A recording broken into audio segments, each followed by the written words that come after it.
এই বন্ধুরা রাম রাম, কেমন আছেন? আশা করি আপনারা সবাই ভালো আছেন, আমি অনেক ভালো আছি।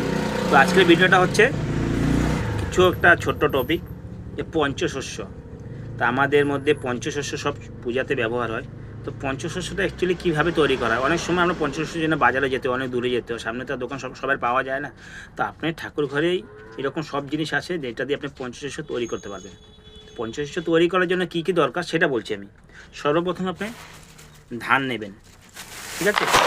সর্বপ্রথম আপনি ধান নেবেন, ধান দিয়ে দিলাম। 5টা জিনিস লাগবে, পঞ্চশস্য মানে 5, বুঝতেই পারছেন। তারপর নিলাম তিল নেবেন, কালো তিল। দেখুন, পঞ্চশস্য বানাবার জন্য আপনাদের সামনে তৈরি করছি আমি। তিল নিলাম, পঞ্চশস্যের জন্য ধান আর তিল দিয়ে দিলাম। তারপরে আপনি ব্যবহার করতে পারেন জব ধান। অনেকে চেনেন তো, অনেকে চেনেন না, তাও দেখিয়ে দিচ্ছি আমি। দেখুন, জব ধান, ধানের মতনই দেখতে, ঠিক আছে? জব ধানের কিছু সংখ্যা দিয়ে দিলাম। তারপরে আপনি ব্যবহার করতে পারেন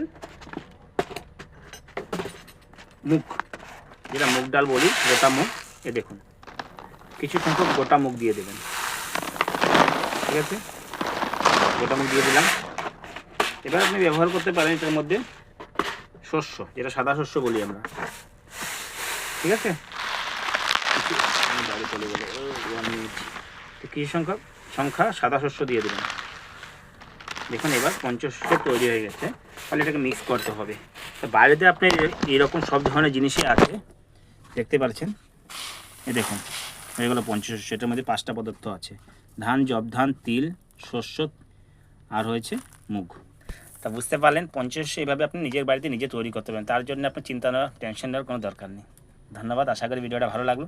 যদি ভালো লাগে অবশ্যই একটা লাইক, কমেন্ট, শেয়ার করে দেবেন। Thank you.